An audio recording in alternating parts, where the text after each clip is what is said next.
Ever yawn just by watching someone else? Here's why. When you see a yawn, mirror neurons in your brain fire as if you're doing it yourself, making yawns literally contagious.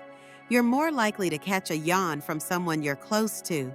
Friends and family trigger it strongest, linking yawns to empathy. Some scientists say contagious yawning helped ancient groups stay alert together. Once one member yawned, sleepiness melted away for all. Even bonobos and chimps catch yawns from pals, showing it's not just human social glue. Like and subscribe for more content.